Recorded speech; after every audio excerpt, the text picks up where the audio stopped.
Welcome to Uma's kitchen. வணக்கம். Welcome to Uma's kitchen. எல்லோரும் எப்படி இருக்கீங்க? நல்லா இருப்பீங்கன்னு நினைக்கிறேன். உங்கள் எல்லாருக்காகவும் என்னுடைய ப்ரேயர் என்றைக்கும் இருக்கும். என்ன இன்றைக்கி மறுபடியும் லிசைஸ் காமிக்கிறேன்னு நினைக்கிறீங்களா? இல்லை, நான் அது வாங்கியிருக்கிறேன். ஒரு டிஷ் செய்யறதுக்காக வேண்டி வாங்கியிருக்கேன். இது வந்து ஒரு ஃபுல் சிக்கன் ஸ்கின்னோடு இருக்கும், அதாவது தோலோட ஒரு சிக்கன் வாங்கியிருக்கிறேன் ஃபுல்லாக. இதை வச்சுட்டு நான் ஒரு சிம்பிளான ஆனால் ரொம்ப டேஸ்டியான ஒரு ரெசிபி பண்ணலான்னு யோசனை பண்ணிகிட்ருக்கேன். அதுதான் உங்கள் கூட ஷேர் பண்ண போகிறேன். இது பாருங்கள், ஸ்கின்னோட ஒரு ஃபுல் சிக்கன் வாங்கியிருக்கேன். தோல் இருக்குது பாருங்கள்.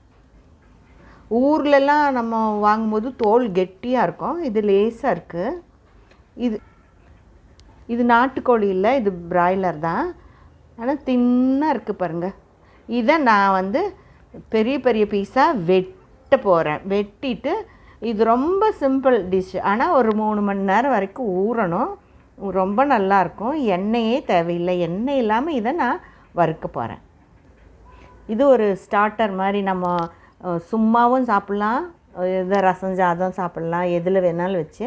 நாங்கள் வறுக்கவே காலி பண்ணிடுவோம், அவ்வளோ நல்லாயிருக்கும்.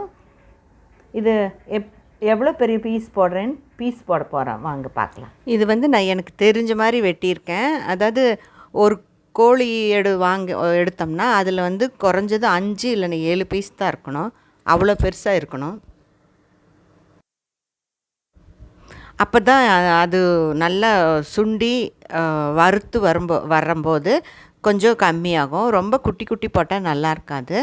நல்லா நடுவில் வச்சுக்கோங்க. ஒரு கோழிக்கு 5 பீஸ் இல்லைன்னா 7 பீஸ், அதுக்கு மேலே போகக்கூடாது. எனக்கு வந்து கரெக்டாக வெட்ட வரல, அதனால் நான் எனக்கு தெரிஞ்ச மாதிரி அளவு நான் வெட்டியிருக்கேன். இதை மட்டும் நீங்கள் கவனத்தில் வச்சுட்டா போதும். நல்லா மஞ்சள் போட்டு கழுவி வச்சுருக்கேன். அதே மாதிரி நீங்களும் வெறும் மஞ்சள் போட்டு, வெறும் கோழி மேலே முதல்ல மஞ்சள் போட்டு கழுவிட்டு வெட்டி அப்படியே சமைங்க. அது ரொம்ப டேஸ்ட்டாக இருக்கும். சும்மா தண்ணி ஊற்றி அலசி கழுவிட்டு இருந்தால் அதுக்குள்ளே இருக்கிற அந்த ஜூஸி எல்லாம் போயிடும். வந்துட்டு நான் கொஞ்சம் ஒரு துளி மஞ்சள் போடுவேன், தேவையான அளவு உப்பு, இஞ்சி பூண்டு பேஸ்ட்டு, மிளகாப்பொடி, தனி மிளகாப்பொடி, தேவைப்பட்ட இந்த கரம் மசாலா பொடி, இவ்வளோ தான் போட போகிறேன். அது பாருங்கள், ஒரு துளி மஞ்சள் போதும், கொஞ்சம் மஞ்சள் போதும். கரம் மசாலா கொஞ்சம் சிக்கனுக்கு இருக்கட்டுமேன்னு தான் கொஞ்சம் கரம் மசாலா பொடி. இது வேணும்னா போட்டுக்கலாம், வேண்டான்னா நீங்கள் அவாய்ட் பண்ணிக்கலாம். இஞ்சி பூண்டு பேஸ்ட்டு, உப்பு வந்து அளவாக போட்டுக்கோங்க. சால்ட்டே போடுங்க, ஏன்னா கல்லுப்புனா உங்களுக்கு கரையாது. மிளகா பொடி போடுறேன், அது இது ஒரு ஸ்பூன் போடுறேன். இது காரம் வந்து கம்மியாக இருக்கும், அதனால் காஷ்மீர் சில்லி பவுட்ரு, அதனால் கொஞ்சம் எச்சா போட்டிருக்கேன். காரம் பார்த்து போட்டுக்கோங்க. நல்லா ஒரு பெரிய குண்டான் போட்டு நான் விறகுவேன். இப்போ உங்களுக்கு காமிக்கிறதுக்காக ப்ளைட்டில் போட்டிருக்கிறேன். பாருங்கள், நல்லா பரட்டிட்டேன். உப்பு காரம் பார்த்துக்கோங்க. இவ்வளோ தான் இதோடைய வேலை. இதுக்கு மெயினு இந்த ஸ்கின்னு நல்லா இருக்கணும், வேறு ஒன்றும் இல்லை. உப்பும் மிளகாப்பொடி போட்டாலே இதுக்கு போதும். நான் எக்ஸ்ட்ரா ஃபிட்டிங்கெல்லாம் கொஞ்சம் சேர்த்திருக்கிறேன். இது அப்படியே ஒரு பாத்திரத்தில் எடுத்து வச்சிடலாம். நல்லா ஊறட்டும், குறைஞ்சது 1 மணி நேரம்னாச்சும் ஊறணும். நான் இப்போ கொஞ்சம் நேரம் விட்டுருவேன். இது அப்படியே எடுத்து வச்சுட்டு ஒரு 3 மணி நேரம் 4 மணி நேரம் எனக்கு தேவைப்படும் போது எடுத்து ஃப்ரை பண்ணுவேன். அப்போ உங்களுக்கு நல்லா காமிக்கிறேன். இவ்வளோதானுங்க. இதை நல்லா போட்டு பரட்டி வச்சிடணும், நல்லா ஊறணும். உங்களுக்கு இதில் வேறு ஏதாச்சும் ஆட் பண்ணணுன்னு இஷ்டம் இருந்தால் பண்ணிக்கோங்க. இது தேவை வெறும் உப்பு மிளகாப்பொடி, இது 2 தான் மெயினு. இதில் நமக்கு எண்ணெயே வேண்டாம். இரும்பு வடைச்சட்டியில் இதை வச்சு நம்ம பண்ணும்போது அதே எண்ணெய் விட்டுரும். அதனால் எண்ணெய் இல்லாமல் இது சாப்பிட்றதுனால ரொம்ப டேஸ்ட்டாக இருக்கும். இது ஒரு பாத்திரத்தில் நான் மாற்றி ஃப்ரிட்ஜில் வச்சிட்றேன். ஒரு 2-3 மணி நேரத்துக்கு மேலே கழித்து நம்ம இதை ஃப்ரை பண்ணலாம். நேற்று நான் பண்ணலான்னு நினச்சேன், ஆனால் நேற்று நாங்கள் வெளியில் சாப்பிட்டதுனால அதை அப்படியே ஃப்ரிட்ஜிலே வச்சுட்டோம். அதனால் இதை இன்றைக்கி அடுத்த நாள் போடுறேன். இது பாருங்க, வடைச்சட்டியை அடுப்பில் வச்சுட்டேன். இது இப்படியே வெறும் வடைச்சட்டி பார்த்துக்கோங்க, எண்ணெயே கிடையாது, வெறும் வடைச்சட்டி. அதில் இதை போட வேண்டியதான்.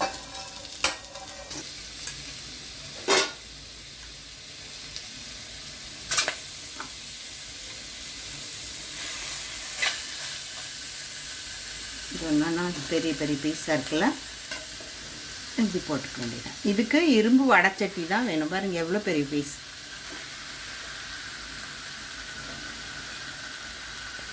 இது இந்த தண்ணி இதில் ஊற்றிட்டேன், வீணாக எதுக்கு போகணும்னு. இது கொஞ்சம் அப்படியே சூடாகட்டும். சூடான வரைக்கும் நான் நிதானமாக வச்சுருக்கேன்.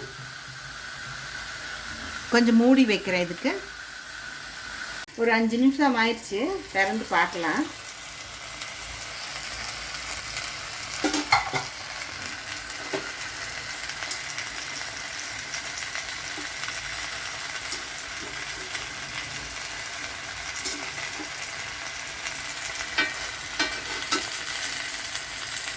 கீழே பார்த்தீங்களா, அடியே பிடிக்கல, அப்படியே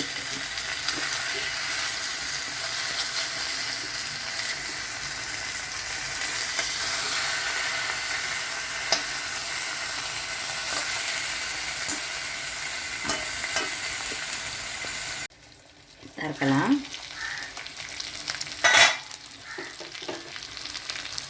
எண்ணெயை நம்ம விடலை, அந்த இதுலேயே அப்படியே வறுக்கிறோம். இது நம்ம கிராமத்தில் வளர்கிற கோழியாக இருந்தால் நல்ல ஸ்கின் நல்லா கெட்டியாக இருக்கும்.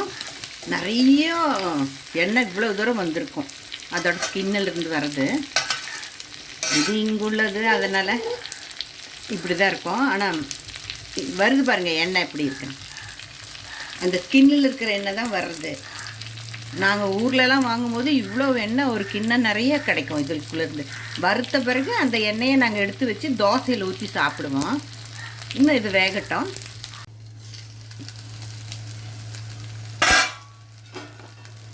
நல்லா வெந்துருச்சு.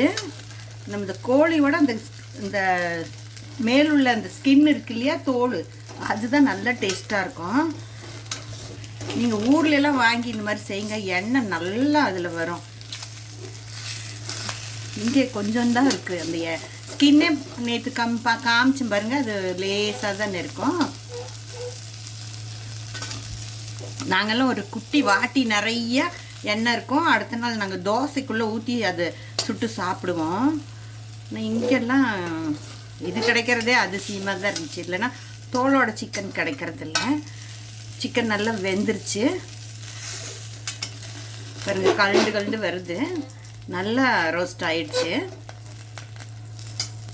இன்னொரு 5 நிமிஷம் கழித்து நம்ம இதை எடுத்துடலாம். நாங்கள் இது வெறும் சாதம் தான் வடிச்சிருக்கிறேன். தயிர் இதோட தான் சாப்பிட போகிறோம். நீங்கள் ஏதாச்சும் ரசமோ பருப்போ எதாவது வச்சிட்டிங்கன்னா ரசம் சூப்பராக இருக்கும். இந்த மாதிரி இன்னொரு 5 நிமிஷம் கழிச்சா நம்ம இதை ஆஃப் பண்ணிடலாம். வெந்துருச்சு நல்லா. எவ்வளோ பெரிய இது பாருங்கள், நல்லா வத்தி போச்சு. ஊர் நாட்டில் இந்த மாதிரி ஸ்கின்னோட பண்ணி பாருங்கள், உங்களுக்கே தெரியும். எண்ணெய் நல்லா ஒரு இவ்வளோ எண்ணெய் கிடைக்கும். இதில் எடுத்துருவாங்க. நாங்களே செய்வோம் ஊரில் இருக்கும்போதெல்லாம். இங்குள்ள இது இவ்வளோ தான் கிடைக்கிது.